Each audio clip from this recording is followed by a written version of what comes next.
Mapping ಅಂದರೆ ಜೋಡಣೆ ಮಾಡುವ ಕಾರ್ಯ ನಡೆಯುತ್ತಿದೆ. ಒಂದು ವಿಶೇಷ ಸೂಚನೆ: ಈ ಪ್ರಕ್ರಿಯೆಯ ಬಗ್ಗೆ ಸಾರ್ವಜನಿಕರು ಯಾವುದೇ ರೀತಿಯ ಭಯ, ಆತಂಕ ಅಥವಾ ಗೊಂದಲಕ್ಕೆ ಒಳಗಾಗುವ ಅಗತ್ಯವಿಲ್ಲ. ಇದು ಕೇವಲ ಮತದಾರರ ಪಟ್ಟಿಯ ದತ್ತಾಂಶವನ್ನು ಒಂದುಗೂಡಿಸುವ ತಾಂತ್ರಿಕ ಪ್ರಕ್ರಿಯೆಯಾಗಿದೆ. ಹಾಗಾದ್ರೆ ಈ ಮ್ಯಾಪಿಂಗ್ ಯಾರಿಗೆಲ್ಲ ಅನ್ವಯಿಸುತ್ತದೆ? 1. 2002ರ ನಂತರ ವಿವಾಹವಾಗಿ ಸ್ಥಳಾಂತರಗೊಂಡವರು.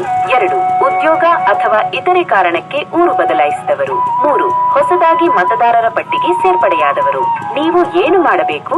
ಸರಳ. ನಿಮ್ಮ ಏರಿಯಾದ BLO ಅವರನ್ನು ಭೇಟಿಯಾಗಿ ನಿಮ್ಮ ಹಳೆಯ ವಿಧಾನಸಭಾ ಕ್ಷೇತ್ರದ ಹೆಸರು ಮತ್ತು ಹಳೆಯ ಪಟ್ಟಿಯಲ್ಲಿನ ನಿಮ್ಮ ಕ್ರಮ ಸಂಖ್ಯೆಯನ್ನು ನೀಡಿ ಮ್ಯಾಪಿಂಗ್ ಮಾಡಿಸಿಕೊಳ್ಳಿ.